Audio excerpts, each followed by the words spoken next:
This is Algebra 2, Lesson 4.4.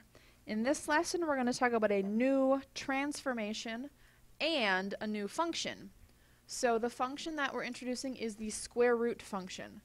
So if I were to graph a square root on my axes, I start at the origin and it sort of arcs out to the side.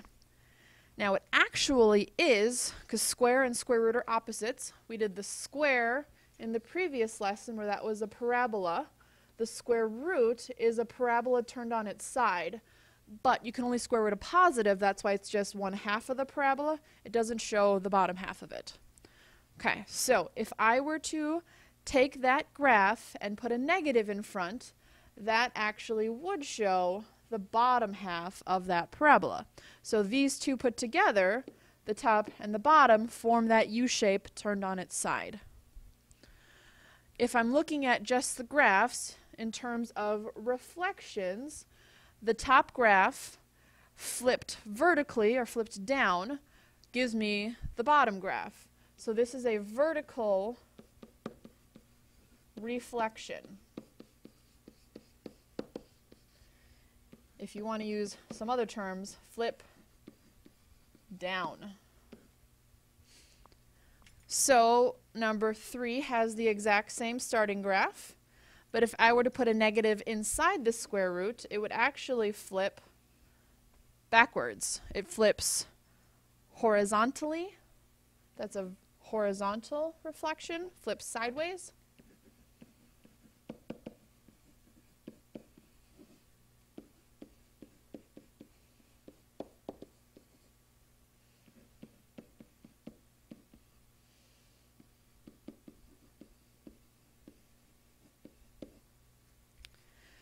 And same graph again, but comparing it to a new graph where I put a negative in both in front of the equation and inside the equation, puts the graph over here. And that is actually a 180-degree rotation. If you were to take the paper and turn it all the way upside down, they would look like each other. They'd look exactly the same. So that's turning it upside down. That is a rotation. So the function that we just talked about is the square root function. You can also translate a square root just like we translated a line and just like we translated a parabola. Under the square root symbol is where you have your horizontal component. We don't normally put parentheses there, but if you were to use a graphing calculator, you would put them there, and I'm going to keep them there just to sort of keep the format. But wherever the line ends, that's where the parentheses closes. And then we have the plus k. So again, whatever's in the square root symbol, minus going to the left, plus going to the right. I think I said that backwards, but I wrote it right. Minus going to the right, plus going to the left, and then whatever's outside the square root, plus goes up, minus goes down. Okay, and then we talked about reflecting. So if you're ever putting a negative inside your function, the whole graph reflects horizontally.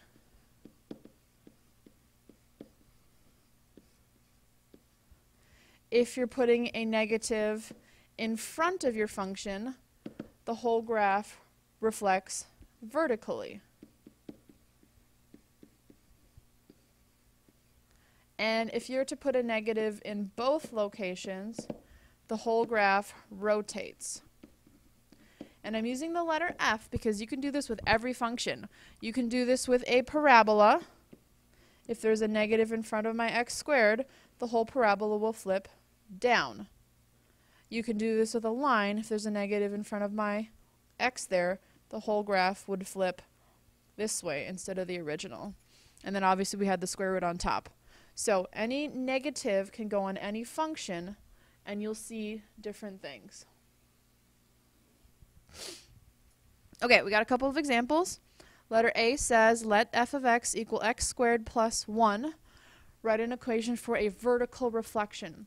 If I want to reflect vertically, I put a negative in front of the function. So I'm putting a negative in front of the whole thing. if I want to distribute that out to make it a little simpler, that'd be negative x squared minus 1. But those are both the same thing. B says let f of x equal negative 2x minus 4. Write an equation for a horizontal reflection. Horizontal reflection means put a negative where the x is. And again, I'm going to distribute that out so I don't have the parentheses. Negative 2 times negative x would be a positive 2x, and then minus 4. Letter C, let f of x be the square root of x. Write an equation for a horizontal reflection and translation up 3 units. So I have my square root of x. A horizontal reflection means add a negative in front of the x, and a translation up is a plus outside the function 3. So that would be my equation that is horizontally reflected up 3. So I'll sketch a graph of this one. Normally, you know, the square root's going to be here, but I'm going to go 1, 2, 3 units up and flip it horizontally. Letter D asks for a description. So I see 3 things that I should comment on. I know it's a square root because it tells me it's a square root, so I'm going to kind of just ignore that. I don't need to put that in my description. But I do see a negative in front of the function and a negative in front of the x. So that is a rotation.